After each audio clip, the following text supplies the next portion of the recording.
There are certain monumental moments in your life, forks in the road that leave you with a choice. And with that, you make a decision that may completely change the course of your life. One of these decisions for me was dropping out of college several years ago to travel. Granted, I didn't need to drop out to travel.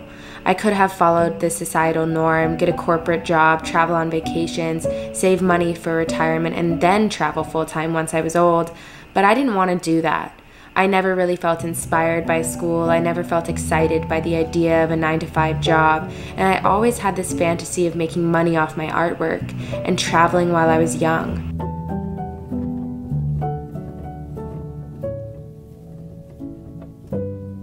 We just got to Venice. I am very tired. And I have a bottle of beer in my pocket.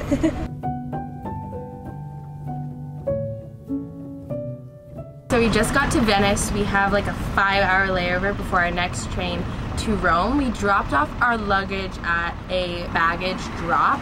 I think we paid 10 euros for 2 of her bags and about 5 euros for mine, so 15 euros for 3 bags. I feel like it's gonna be worth it because we have like 5 hours and I want to be able to go around and like go to a restaurant without lugging like all the luggage we have.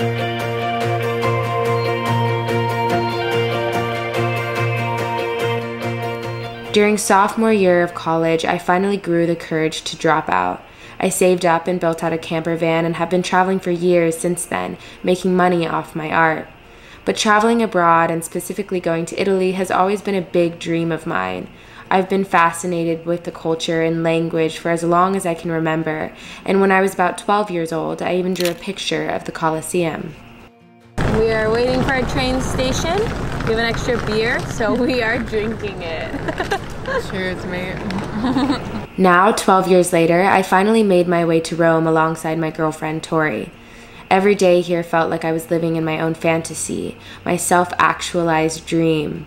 Okay, we are outside of the Colosseum right now. Hold on, somebody's talking very loud. We're gonna pause and wait. The Colosseum is like the infamous amphitheater to visit while you're in Rome. We're staying an 11-minute walk away from here, so this is the first thing we're seeing in Rome. I pulled up some articles. So there were staged hunts with thousands of wild beasts. It was used for contests and public spectacles, including animal hunts, executions, reenactments of famous battles, and dramas based on Roman mythology, and briefly mock sea battles. It's a pretty crazy arena and just crazy to think about everything that went down in this place that we're sitting outside of. You can also go inside. I think it's about 20 to 30 euros to go inside and take a tour.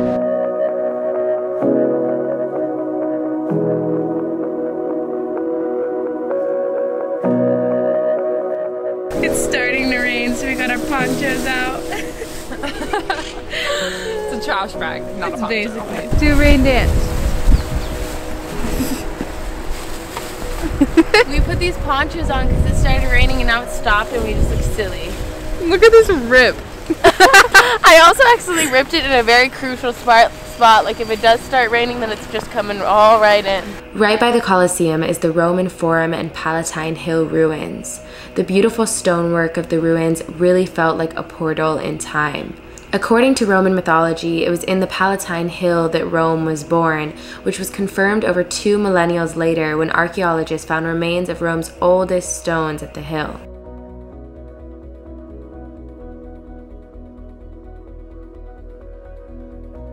After seeing the Colosseum and Palatine Hill, we realized we were very hungry. We got some gelato first because why not have dessert before your lunch when you're in Rome? We've been going into every gelato place and asking if they have anything vegan. And at this one that we just went into, they said they have chocolate, which is what I've been wanting, and blueberry, and a bunch of other options. But we got blueberry and chocolate, and I'm really excited about this. Unfortunately, the cones aren't vegan. After the gelato, we finally stopped for a real meal. We went to a restaurant called Buddy Vegetarian, which had a lot of vegan Italian options. Looking at the menu, I am so excited because there's vegan carbonara pasta with vegan bacon, there's vegan like mayonnaise sauces, there's falafel, there's vegan cupcakes.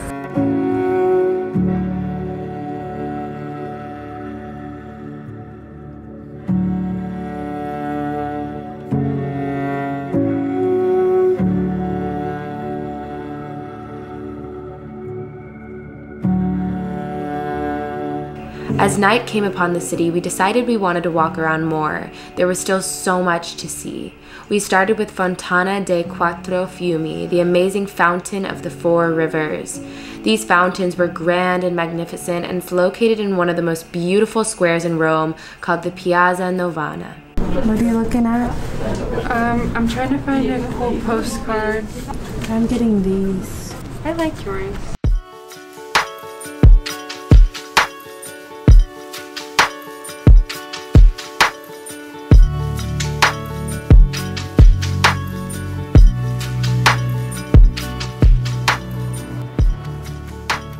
The next thing we went to see was the Pantheon, which is a former Roman temple.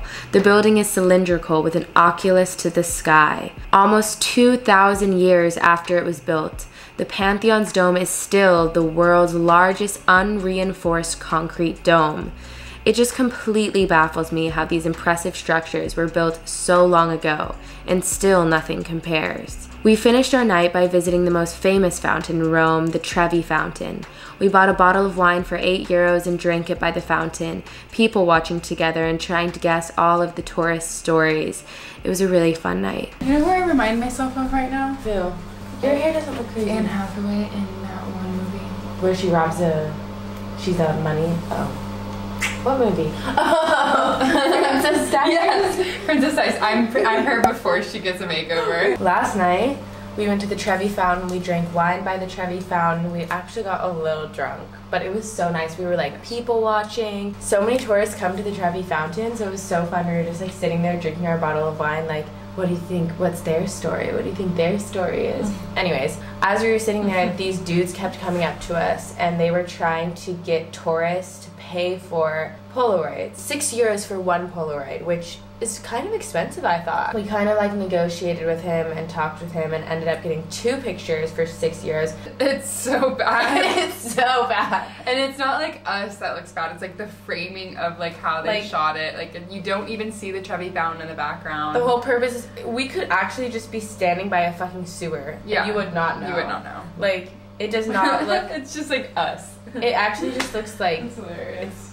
It's really bad. Yeah, I think I'm going to put in my journal because we wanted to get these because I was like, this will be cute to hang up in the van.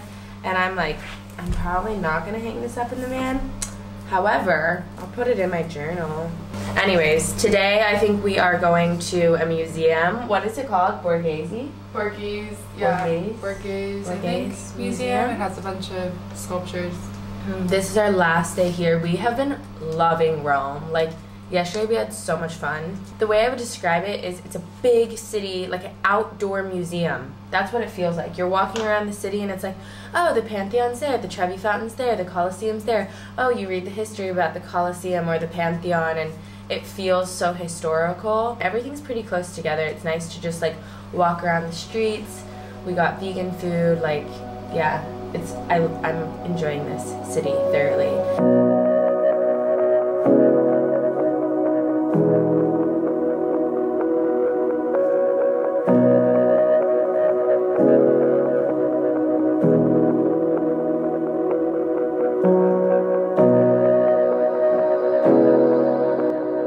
The next day, my girlfriend and I went to the Borghese Museum, one of the most famous art galleries in the world. The gallery houses paintings, sculptures, and antiquities from Cardinal Borghese. Our favorite sculpture in the museum was one called Apollo and Daphne. The story is that Apollo, the Greek god and patron of archery, mocked the god of love, Cupid, for his use of the bow and arrow. Cupid was insulted, and he prepared 2 arrows, one of gold and one of lead. He shot Apollo with the gold arrow, instilling in the god a passionate love for the river nymph Daphne. He shot Daphne with the lead arrow, instilling in her a hatred for Apollo. This sculpture shows Apollo finally catching up to Daphne just as she is being transformed into a laurel tree.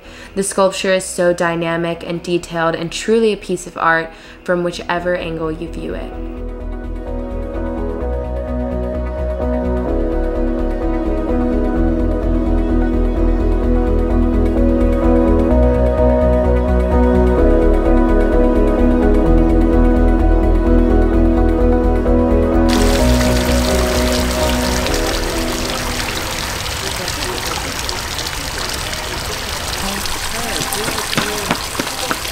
I'm just kidding. It's really good. That was so silly.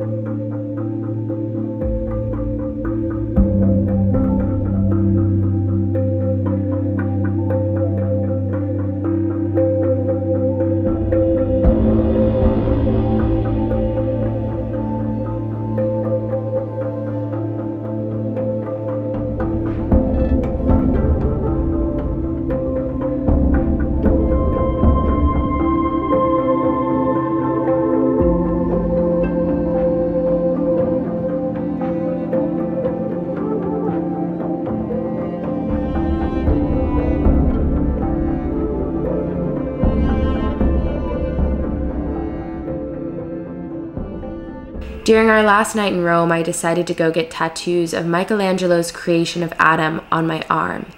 And actually, the only reason I was able to get this tattoo was because of Tori's selflessness.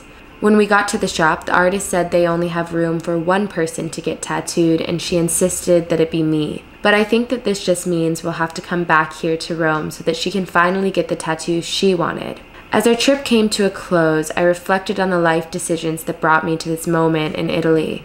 Dropping out of college, building a van, getting on the road and traveling solo, going vegan, breaking up with my ex-girlfriend, and making videos on YouTube. I noticed that the scariest decisions in my past were often the ones that transformed my life the most. But above all, I think what makes me the proudest of myself is knowing that I'm living a life that would make my 5-year-old self happy. The 5-year-old me who dreamed of being an artist when I got older and seeing the world. And the next stop on our travels is New York. So we took a flight from Rome back to Austin, Texas, and we watched the sunrise and went to our favorite vegan restaurant there. Actually, it's not vegan, but it has vegan options, called Kirby Lane. We got a meal there, and then the day after, we flew out to New York. So stay tuned for all of our travels in New York. If you did enjoy this video, please like because it really supports my channel, and subscribe because I post videos every Wednesday and Sunday. So yeah, I'll see you guys in the next video. Bye!